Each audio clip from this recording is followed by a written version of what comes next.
높은 감염 위험을 완화하고 학교의 안전을 지키기 위해서 소아청소년의 적극적인 백신 접종 참여가 중요한 때입니다.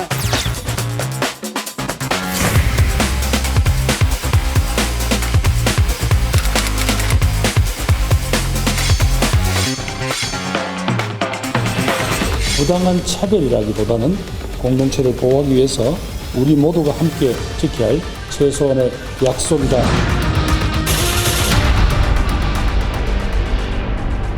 네, 정부가 내년 2월부터 만 12세에서 18세 청소년에게도 방역 패스를 적용하겠다고 밝혔습니다. 이를 둘러싸고 학부모와 학생들의 반발이 거센데요. 엄중식 가천대 길병원 감염내과 교수 그리고 이윤경 참교육을 위한 전국 학부모회 회장 두 분과 함께 이 이야기 자세히 나눠보도록 하겠습니다. 두 분 안녕하십니까? 안녕하세요. 네, 어서 오십시오. 고등학교 2학년 학생이 이제 청와대 게시판에 방역 패스 결사 반대라는 이제 글을 올려서 지금 보니까 한 30만 명이 넘었어요. 동의를 한 것 같습니다. 이 백신 접종자나 코로나 음성 확인서가 있지 않으면은 학원, 독서실 등의 출입을 이제 제한하겠다라는 건데, 우리 회장님은 학부모님이신 거죠? 네, 학부모입니다. 자녀가 학생이고. 네, 고등학생이요. 네. 어떤 부분이 이제 가장 불편하게 느껴집니까? 이게 말로만 자율이라고 하면서 결국엔 학생들이 주로 이용하는 시설들을 다 방역 패스로 제한하고 결국엔 맞지 않으면 아무 데도 가지 마라 라고 하는 강제 접종이라는 게 제일 화가 나는 거죠. 청소년들은 이렇게 강제해도 된다고 생각을 하는 건지, 네, 그리고 그러면 자율 접종이라는 얘기를 하지 말든지 네, 그런 부분이 제일 화가 나요. 네. 교수님께서 뭐 방역 패스 우리만 시행하는 것도 아니긴 하지만 지금 어쨌든 지금 청소년들 문제가 되고 있으니까 전문가로서 보시기에 이거 어떻게 보십니까? 최근에 그 특징 중에 하나는 이 초중고 이 청소년들에서의 그 감염이 급격하게 늘어나고 있다라는 점이고, 네. 실제로 이런 그 청소년 감염이 늘어난 그 유행 양상을 보면은 결국 학원이나 학교 이런 데서의 집단 감염이 거의 80%를 차지하고 있거든요. 네. 그런데 실제로 학원 학교를 다 닫기에는 그동안 뭐 1년 반 이상 교육 결손이 계속 있어 왔고, 예. 그런 가운데 특히 이제 저소득층 같은 경우에는 이 교육 공백이 정말 심각하다라는 그런 분석이 나오고 있는데, 그런 측면에서 이제 공교육을 담당하고 있는 학교를 닫기는 좀 어려운 상황이라고 보고 있는 것 같습니다. 네. 그리고 또 하나는 이제 그동안 그 많은 준비를 해서 학교의 경우에는 뭐 이 공간적으로 환기나 이 접촉과 관련된 관리를 하기 위한 인프라를 탄탄히 구축을 해서 네. 질 관리가 어느 정도 이루어지는 것으로 보여지고 있습니다. 예. 그런데 아무래도 이제 사교육 쪽의 학원은 이제 이런 학교 수준의 그런 관리를 하기는 어렵고, 실제로 이제 학원들이 뭐 다 그렇지는 않지만 일부는 뭐 이 환기가 좀 불가능하거나 또는 이런 접촉 관리가 어려운 그런 조금 좁은 공간에서의 그 교육이 이루어지다 보니까 이런 학원에서의 그 방역 패스를 좀 서둘러 도입을 해야 되겠다라고 판단을 한 것 같고, 그 뒷 배경에는 이 청소년의 그 백신 접종률이 잘 안 올라가고 있거든요. 이제 그러다 보니까 이런 공간적인 그런 거리두기의 일종이죠. 이것도 방역 패스를 좀 이제 그 도입을 좀 서둘러 시행을 한 것 같습니다. 알겠습니다. 지금 이제 학교, 학원의 차이를 이제 설명을 해주셨는데, 네. 방역 패스의 그 장소, 형평성에 대한 부분도 좀 불만이 있는 것 같더라고요. 교회는 왜 안 닫아요? 아, 교회. 그리고 마트, 백화점 이런 데들은 다 적용 제외잖아요. 네. 다중 이용 시설인데도. 그렇죠. 네. 오히려 그런 곳이 굉장히 많은 사람들이 한꺼번에 이용하는 곳이고, 학원이라든지 말씀하신 것처럼 뭐 독서실, 스터디 카페 이런 데는 소수가 이용하는 곳이고 취식도 안 하는 곳이란 말이에요. 네. 심지어 마스크를 쓰고 이용을 하고요. 그러니까 이게 형평성에 어긋난다는 게 누가 봐도 상식적으로 네, 그렇게 생각할 수밖에 없는 거죠. 네. 요거 약간 좀 부연을 해주셔야 더 될 것 많은 사람들이 같습니다. 가는 곳은 방역 패스 적용을 안 하는데. 근데 이제 사실은 이제 이게 형평성이라는 측면으로 우리가 코로나19를 대응하기는 좀 어렵고요. 어쩌면은 지금 그 사실은 더 강화를 해야 되는 상황이거든요, 방역을. 네. 이번에 오미크론 같은 경우도 인천에 교회를 중심으로 네. 해서 미접종자에서 퍼져나가기 시작했거든요.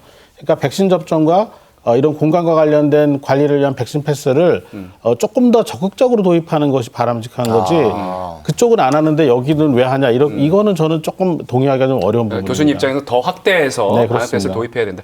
PCR 검사를 해서 음성을 받으면 또 이용할 수가 있지 않습니까? 어떤 선택 옵션이 있는데 이게 학습권 침해라고 할 수 있을까라는 말씀들도 하시던데 어떻게 생각하십니까? 이틀에 한 번씩 PCR 검사를 아이한테 계속 하라고요. 48시간. 48시간. 네, 48시간밖에 안 가니까 이틀에 한 번씩 계속 PCR 검사를 시킬 부모가 있을까요?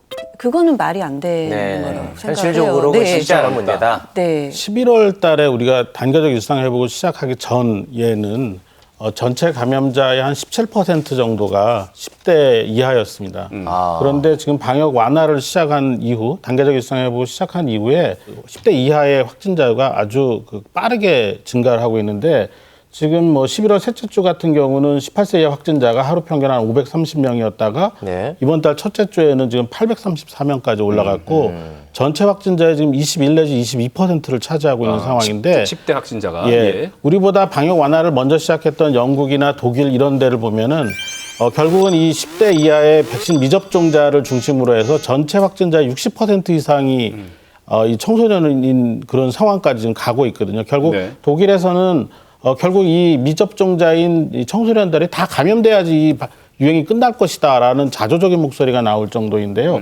그렇다 보니까 아무래도 이 백신 접종을 청소년 접종을 좀 강력하게 드라이버를 이제 다시 걸기 시작한 건데요. 안타까운 건 아쉬운 거는 이 처음에 이런 자율 약한 그런 권고를 하는 것 자체가 네. 조금 이 위기 소통과 관련된 메시지 관리에 좀 문제가 있었다고 보고요. 처음부터 아주 적극적인 그 권고를 했어야 됐다고 생각하고요. 그런 여러 가지 이유 중에 하나는 청소년들 중에서도 면역 저하자들이 많습니다. 예. 유행이 커지면 커질수록 이분들이 위험해집니다. 그리고 아이들을 건강한 젊은 부모님들이 보는 그런 가족도 있지만 조부모님들이 보는 경우도 있는데 이 조부모님은 그대로 고위험군에 해당이 되거든요. 그러니까 실제로 전체적인 사회적인 그 큰 유행을 막는데도 어려움이 있지만 실제 고위험들의 노출이 증가되면서 청소년의 사망이나 아니면 또 다른 고위험군의 사망으로 이어질 가능성이 있기 때문에 네. 이 접종을 계속해서 지금 강조하고 있는 그런 상황이라고 보고 있습니다. 학부모님들 입장에서도 방역이 필요하다는 건 분명히 인정하고 계실 거예요. 근데 뭐 교수님께도 방금 말씀하셨지만 어떤 정부와 어떤 소통 이런 문제 부분에 있어서 좀 많이 부족하다고 느끼실 것 같아요. 네, 그러니까 집집마다 상황이 다 다른 거는 맞잖아요. 그래서 이제 자율적으로 접종을 하라고 그랬던 거고 개인의 건강 상태도 다 다른 거고. 네. 예, 근데 지금 말씀하신 것 중에 마치 지금 이렇게 위드 코로나를 확 열어서 확진자가 막 5천 명까지 늘어난 거에 청소년의 그 역할이 컸다라는 식으로 말씀하시는 것 같아서 저는 그 부분은 좀 동의가 안 되는 게 국민의 80%가 접종을 완료했단 말이에요. 예, 근데 이제 오미크론이라는 신종 그 변이 바이러스가 들어오고 그리고 준비가 안 된 상태에서 이게 이제 열어버려서 그렇게 확진자가 늘어난 거지 그 감염을 대부분 청소년이 시켰다라고 보지는 않거든요. 그리고 청소년은 안 맞더라도 그 집의 모든 가족 구성원들이 거의 다 2차 접종까지 완료한 집들이 많아요. 특히 학부모의 경우는 아이를 위해서 다 맞았거든요. 네. 네, 그렇기 때문에 청소년이 감염돼 와서 그 집이 다시 또 감염이 됐다라고 보기는 어렵지 않나. 그래서 저는 이런 통계들이 좀 더 구체적으로 납득할 수 있게끔 다 공개가 돼야 된다고 생각해요. 그냥 그럴 것이다. 청소년이 대부분 안 맞았으니까 혹시 이 감염원이 된 것이 아니냐. 이런 추측 말고 네, 정확한 데이터가 좀 나와서 지금 확진자의 분포 뭐 이런 것도 좀 나왔으면 좋겠어요. 예, 청소년이 원인이 돼서 지금의 유행이 커진다는 그런 표현이 아니고요. 이렇게 유행이 커지다 보면은 미접종자가 주로 있는 청소년에서의 유행이 커진다는 발생한다. 의미이고요. 네, 네. 지금 우리가 코로나가 뭐 올해 끝나고 내년 초에 끝나면 당연히 백신 접종을 자율에 맡겨서 안 할 수도 있고 그럴 수 있을지 모르지만 네. 사실 지금 계속 변이주가 들어오면서 이제 몇 년을 갈지 모르는 네, 상황이거든요. 네. 이런 상황에서 청소년들의 그 안전을 위해서라도 알겠습니다. 접종은 필요하다고 네, 생각합니다. 건강권을 위해서 꼭 맞아야 된다 그런 이제 말씀이신데 이제 핵심적인 이야기를 좀 해보겠습니다. 이게 지금 논란이 되는 것은 학부모님 입장에서는 아이들에게 백신을 맞히기가 좀 꺼려진다는 거 아니겠습니까? 사실 백신 부작용이 제일 우려가 되는 네. 거잖아요. 근데 어른들이 맞고 크고 작은 부작용들을 다 겪었어요. 예, 근데 그런 부작용에 대해서 내 아이만큼은 겪게 하고 싶지 않다라는 네. 부분이 있고, 그리고 어른이 부작용이 없었다 그래서 아이한테도 부작용이 없을까? 네. 이런 우려가 있는 거죠. 네. 근데 이것에 대해서 좀 정부가 확실하게 어떤 데이터를 객관적인 제공을 통계. 해준다든지 예. 네, 네. 이러면 성장기 아이들이 뭐 5년 후, 10년 후 이런 부작용이 안 나타날 것이다.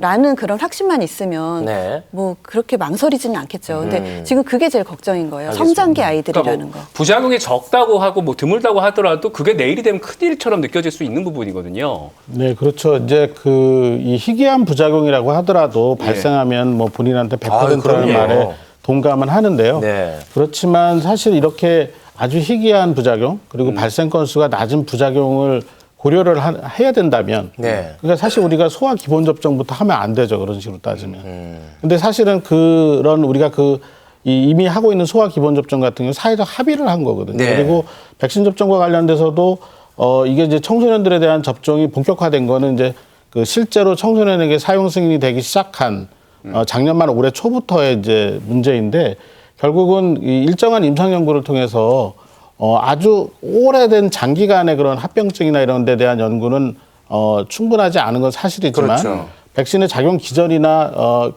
이 실제 이 생산 과정이나 이런 것들을 보면은 우리가 이 신체 주요한 장기에 어떤 영향을 미칠 수 있는 그런 메커니즘을 만든다고 보기는 거의 불가능하다고 보고 있거든요. 그러니까 상당히 안전한 거고 지금 외국의 데이터, 특히 미국 데이터를 보면은 백신 접종을 한 청소년들이 병원에 입원을 하거나 위중증으로 진행할 확률이 접종자에 비해서 10배 이상 높다고 나옵니다. 그러니까 아까 말씀드린 것처럼 미국이나 유럽처럼 유행이 커지는 그런 상황이 되면은 백신 미접종자 중에서 위중증으로 진행을 하고 입원을 해야 되고 사망을 해야 되는 그런 상황이 생기는 거고요.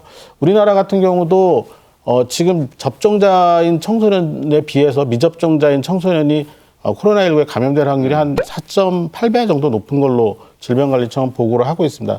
지금 말씀하신 부작용과 같은 경우에는 성인들이 보통 이 부작용 이상 반응 신고율이 0.45% 정도 되는데 네. 12세에서 17세까지 이 부작용 신고율이 0.24%입니다. 절반밖에 안 됩니다. 더 적어요? 예, 훨씬 적고 그리고 지금 가장 문제가 되는 게 지금 mRNA 백신을 맞추기 때문에 신근염, 신낭염 같은 게 문제가 되는데 우리 수험생들 맞췄을 때 한 15건 정도 그리고 지금 12세에서 17세 80만 명 이상을 1차 접종을 했는데 10건 정도가 추정이 되고 있는데 네. 다 잘 회복이 되고 있습니다. 그래서 네. 생각보다는 우려할 알겠습니다. 부분이 아니라는 거고 네. 중요한 거는 이런 부작용이 생겼을 때 빨리 대처할 수 있는 시스템을 네. 잘 만들어 놓는 게 훨씬 중요하다고 그런 봅니다. 부분에도 정부가 좀 더 소통을 좀 잘해줬으면 좋겠다. 알겠습니다. 네, 말씀이시고요. 오늘 함께해 주신 두 분 고맙습니다. 고맙습니다. 네.